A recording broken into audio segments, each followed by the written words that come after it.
आज हम पढ़ेंगे बेंथम एंड हुकर का क्लासिफिकेशन, जो कि नेचुरल सिस्टम ऑफ क्लासिफिकेशन था। तो बहुत सारी क्लासिफिकेशन आई हुई हैं।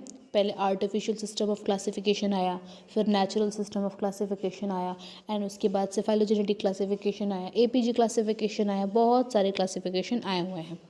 आर्टिफिशियल सिस्टम ऑफ क्लासिफिकेशन किसके ऊपर था? आर्टिफिशियल सिस्टम ऑफ क्लासिफिकेशन था फ्यू मॉर्फोलॉजिकल करेक्टर्स को उसके अंदर लिया गया था, है ना, कि फ्यू मॉर्फोलॉजिकल करेक्टर जैसे कि number of stamens, number of pistol, उनके बेसिस पे वहाँ पे क्लासिफिकेशन हुआ था, लीनियस ने दिया था।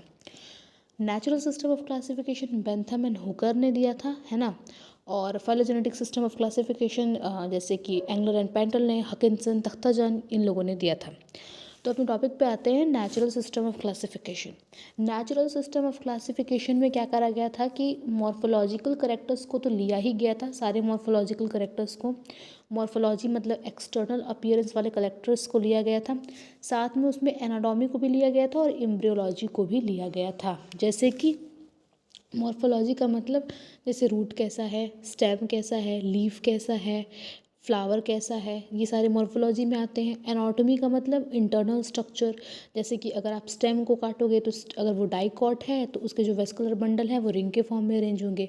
अगर वो मोनोकॉट है तो वो इसका ऐसे ही स्कैटर्ड होगा, है ना, इरेगुलरली। फिर एम्ब्रियोलॉजी का भी इसमें लिया गया, एम्ब्रियोलॉजी को भी, ठीक है। तो नेचुरल सिस्टम ऑफ क्लासिफिकेशन दिया था बेंथम एंड हुकर ने। बेंथम का पूरा नाम था जॉर्ज बेंथम और हुकर का पूरा नाम था जेडी हुकर। तो जॉर्ज बेंथम और जेडी हुकर जो थे, ये दोनों ही इंग्लिश बॉटनिस्ट थे, है ना, और दोनों ही वर्क करते थे कहाँ पे? रॉयल बोटेनिकल गार्डन में, ठीक है। सबसे बड़ा बोटेनिकल गार्डन है, इंग्लैंड में प्रेजेंट है, तो वहाँ पे ये दोनों वर्क करते थे। इन्होंने नेचुरल सिस्टम ऑफ क्लासिफिकेशन दिया, यानी जितने भी प्लांट नोन थे उस टाइम पे उन्होंने उनको क्लासीफाई करा, और उन्होंने एक बुक दी, जेनरा प्लांटेरम। वो बुक 3 वॉल्यूम में आई। 3 वॉल्यूम का मतलब है पार्ट 1, पार्ट 2, पार्ट 3, इस तरीके से आई थी। उन्होंने जो क्लासिफिकेशन करा था, उनके क्लासिफिकेशन में 202 फैमिलीज़ थी।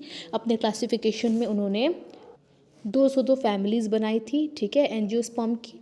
और उन्होंने 97,205 स्पीसीज़ रखा था और 7,569 जेनरा रखा था, ठीक है। उन्होंने क्या करा था कि 2 जिम्नोस्पर्म के बीच में एक एंजियोस्पर्म्स को रख दिया था। जिम्नोस्पर्म्स कौन कौन से होते हैं? डाइकॉट और मोनोकॉट।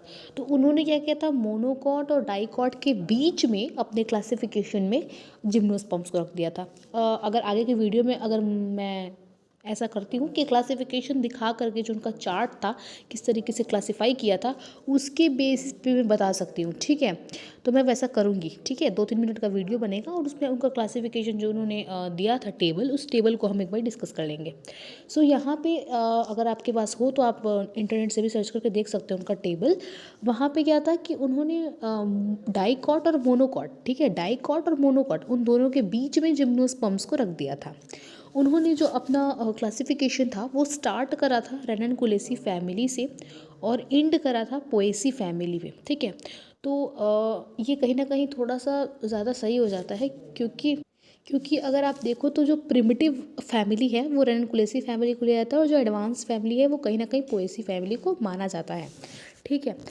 बट ये जो क्लासिफिकेशन था वो कई जगहों पे नहीं एक्सेप्ट करा गया और कई जगहों पे एक्सेप्ट करा गया, ठीक है। तो इसे एक्सेप्ट करा गया था ब्रिटेन में, और कहाँ नहीं एक्सेप्ट करा गया था? यूरोप में, जैसे कि नॉर्थ अमेरिका वगैरह में, है ना, जर्मनी में, वहाँ पे इसे ज़्यादा क्या करा गया था? एक्सेप्ट नहीं करा गया था, ठीक है।